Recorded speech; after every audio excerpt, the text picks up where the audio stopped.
All right, so we continue talking about the phenomenal song Astronomy by Blue Oyster Cult.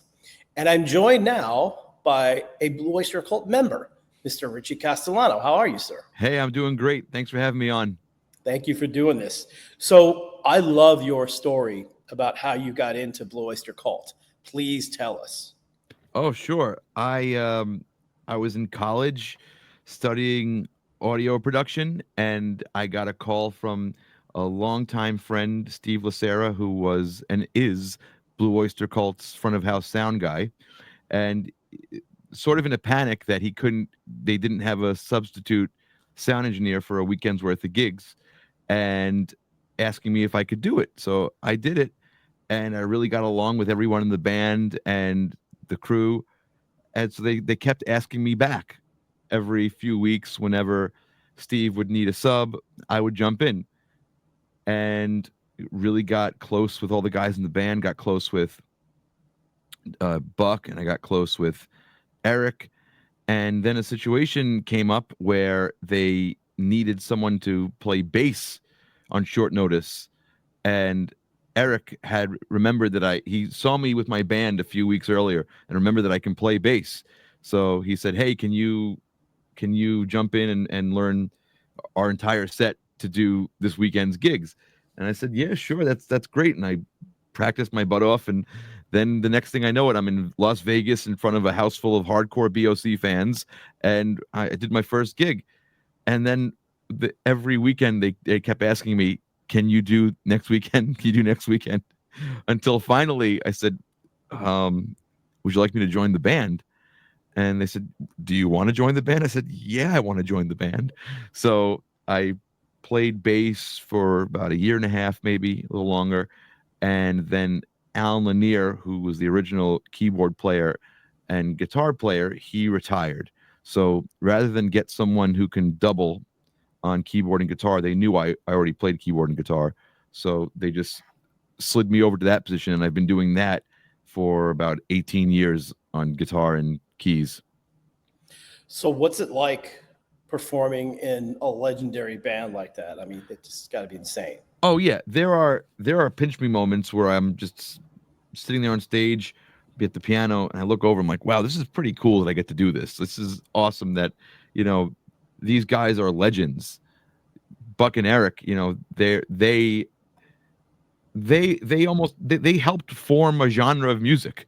How many people can say that? When we play these big metal festivals in Europe, I'll be sitting at catering with Buck and Eric, and then all these younger guys come over to kiss the ring because they were so influential to so many people. And the funny thing is, I don't think Buck or Eric consider themselves metal musicians. They consider themselves hard rock musicians. And but it doesn't matter because that's just a label, and their work inspired so many people to push forward the genre of heavy metal.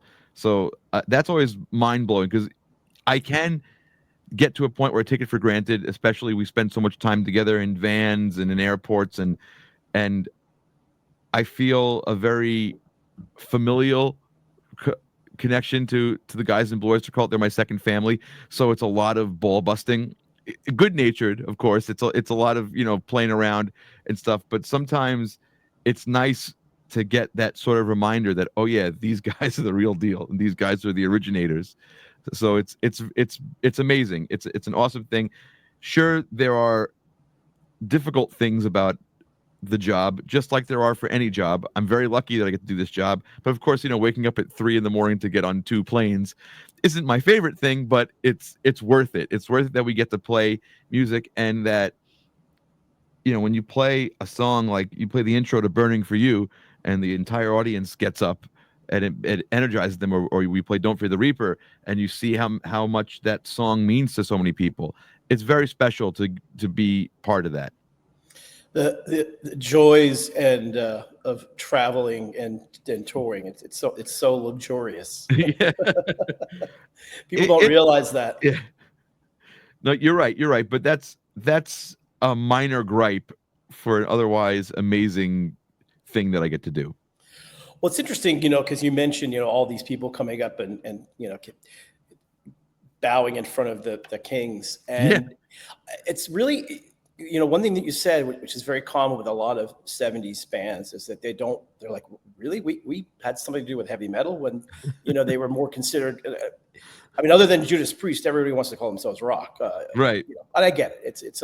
It's a more widely used term, but they are in a select few bands, Thin Lizzy, Black Sabbath, obviously, that you can't talk to a single metal band, whether it's Cannibal Corpse death metal or all the way to the other side of stuff, that weren't influenced by Blue Oyster Cult, because they were Right. doing things, first of all, really early in the early 70s, and stuff that was like super heavy. I mean, Dominance and Submission. I mean, that song is like crazy heavy. That's like the origins of metal.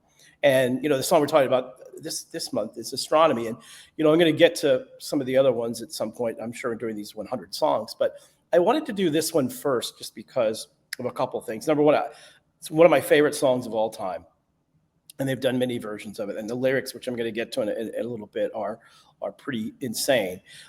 Just stuff they were writing was brilliant. And of course, probably a lot of metalheads were made aware of this by the Metallica cover, which they did, on the album that sold, I don't know, 5-10 million records or whatever, or did. And they did such a great job. And it was really interesting that they picked this song as opposed to, I mean, there's, 50 songs you could pick. But do you know what the band thought about Metallica doing that? I'm sure that they were hopefully happy with the royalties. Well, I mean, I can't imagine that they were anything but flattered. Metallica is huge, and yeah, I'm sure. I mean, I've never really talked about it with them because I don't. So, Astronomy, is that Albert, Sandy, and Joe? Let me see. I'm trying to remember. It's always so weird because they have so many different writers and stuff. Right. I'm looking it up too. Yeah, they don't have. I should have done my homework before I. Yeah, I thought Eric had something to do with it, but I mean, look, Eric's vocal. Here it is. It's Albert Bouchard, Joe Bouchard, and Sandy Pearlman. Yeah. So really, I mean, I know Eric was really flattered when they covered Veteran of the Psychic Wars, because that's one of Eric's tunes. And I'm sure, I mean, Eric's a huge heavy metal fan, so he really appreciates that generation of musicians is covering Blue Oyster Cult music. I know he does. Oh, and there's tons. I mean, I was looking the other day just out of curiosity, and there's probably at least 30, 40, 50 different covers of Blue Oyster Cult. I know we've had probably 7 or 8 artists that have done Blue Oyster Cult. Like I think Lizzie Borden's done 2 or 3 songs already, so there's a lot of them. But yeah, but that's there's always the gateway, right, to what comes in. And obviously, like you mentioned, Reaper and Burning for You are the 2 massive hits that you still hear on the radio all the time. Yeah, and airports and Targets and everywhere else. But that's a great way to expose new people to music covers. I mean, the first time I ever heard Blue Oyster Cult was through a cover, and it wasn't through Metallica. It was my friend's band. They had a band called the Garden of Sorrow in high school, and we played a gig, my band and their band, and they played Don't Fear the Reaper. And I think that was the first time I ever heard that song, just because I wasn't listening to that much classic rock radio at that point. And yeah, so I mean, I think it's important, almost in the same way of oral traditions, how ideas are passed on through stories. Doing a cover, you never know if you're going to expose somebody to music that they never heard. So I like this band. Oh, they just did a cover of this. What's that? And then before you know it, you're discovering Blue Oyster Cult. And you know what? I have a sort of a tangential story here. The first time I ever heard the Beatles, which is probably my favorite band, was on that movie Ferris Bueller's Day Off. I was completely unaware of them, and I saw them in a stupid movie. and I asked my uncle, "What's this band?" And he said, "Oh boy," And he gave me a mixtape of all this stuff. And I think it's great that stuff like Metallica or Saturday Night Live or Guitar Hero are ways that different groups of people who might not have been exposed to Blue Oyster Cult through conventional means are learning about this music, and then they can go back and find this huge catalog to just go through for the first time ever, and it's new to them. It's pretty exciting. Absolutely.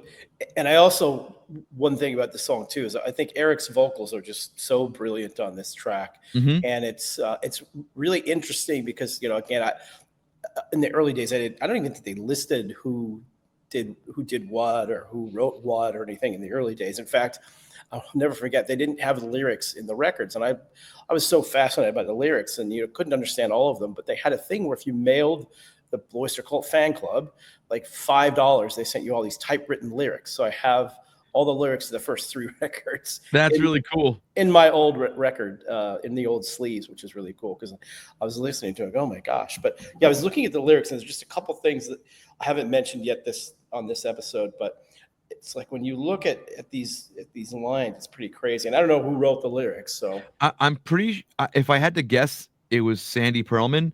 that's what I think too. Are you going to talk to Albert? Yes, I'm gonna have Albert on for one of the other songs for sure. Well, Albert told me this because Albert just did this whole.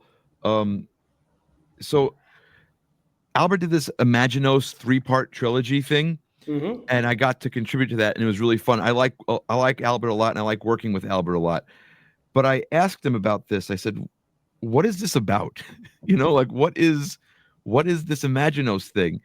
And because Albert did this trilogy of albums, and he put songs in like Astronomy and Subhuman and all these songs that weren't on the original Imaginos album. I said, "How is that related to this?" And what he explained to me, and I might be telling the story wrong. You should ask him when you talk to him. But what he explained to me is that the whole Imaginos thing was Sandy Pearlman's H.P. Lovecraft fan fiction. How this is a character or like a self-insert into the Lovecraftian universe, and that all of these songs were kind of about this character. So Astronomy presumably is something that happened to Imaginos, and that Sandy was always working up to this, had this epic idea of it all coming together. And Albert just did this series of albums that really illustrates that. And so sometimes I think when you hear some of these lyrics and you go, wow, this is sort of impenetrable. Like what's going on here? They sound cool, but there's a definite story, and it's about this character. I think. Don't quote me on that. Well, but it I makes think sense. That's what it is. It makes sense. Like I'm a huge fan of Coheed and Cambria, and Right. and they, they're all their albums are concept albums except for one, Mhm. and it's been this crazy space story. I still don't understand any of it, Yeah. but the lyrics are amazing and the songs are fantastic, and it's kind of the same thing here. Like, but I was really fascinated by just like things like it's the nexus of the crisis. Like there's just such a brilliant line, and Yep. what's the other one that's really amazing is hold on a second. I don't want to misquote it.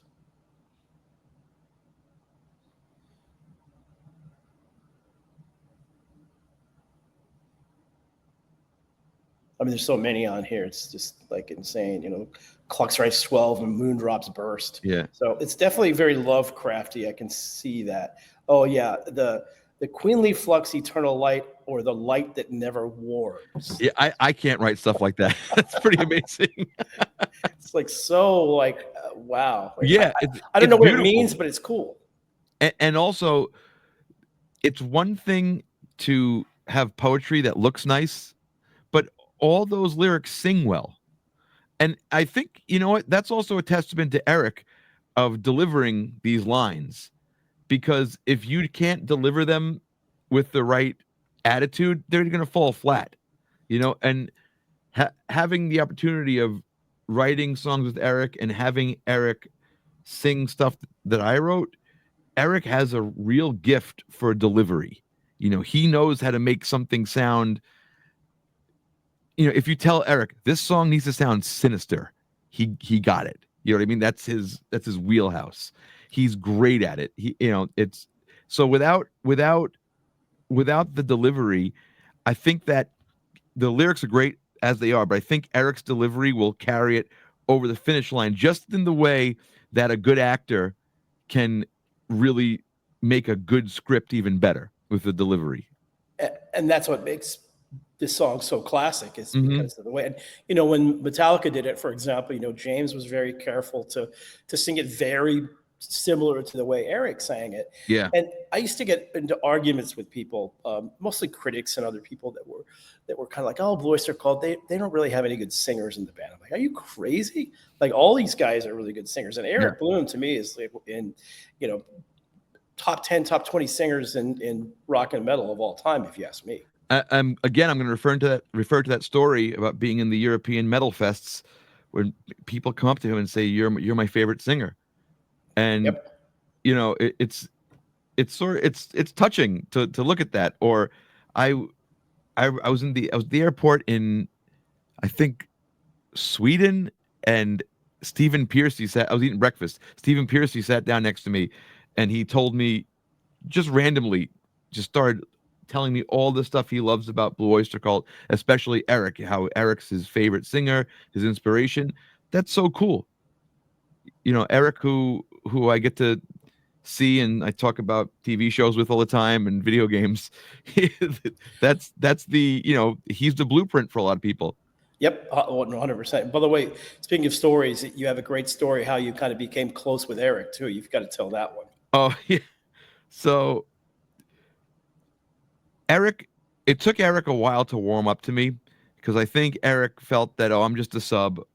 He's not really going to see me too much, so better not get too invested in this kid. And again, I'm like, I started working for them when I was 20. I was a kid. I didn't know anything. I never left the country. My first time leaving the country was with Blue Oyster Cult. Went to Germany. I was doing sound. We did a 18-day tour in Germany.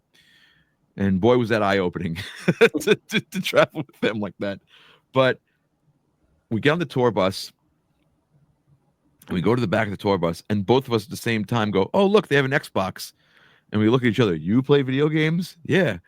"What games did you just play?" "Oh, I just beat Knights of the Old Republic." "Oh, I just played that." And it was, "Oh, wow, okay." And then, so I said, "Yeah, are you excited about the new Lord of the Rings movie?" Because this was 2003, I think. It was the year Return of the King was coming out. I said, "Yeah, I brought the extended editions with me for the first two movies." And Eric reaches into his duffel bag and he takes out the same thing. It was like one of those moments from Step Brothers. Did we just become best friends? And then and then everybody's on the bus watching whatever, hanging out, doing whatever they're doing. Eric and I found like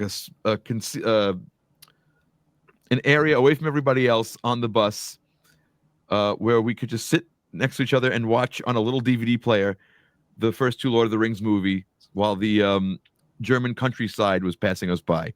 It was pretty cool, and we really bonded over that. And then we went to go see Lord of the Rings, the Return of the King, because I think our German bus driver heard us complaining that we were going to miss the premiere of it because we were on tour. And our bus driver got us tickets to see it at an English-speaking theater in Germany. And we went to see it. It was really fun. Can I curse on this thing? Yeah. Okay, so we get this is one of my favorite Eric Bloom stories. We get in the theater, and I'm getting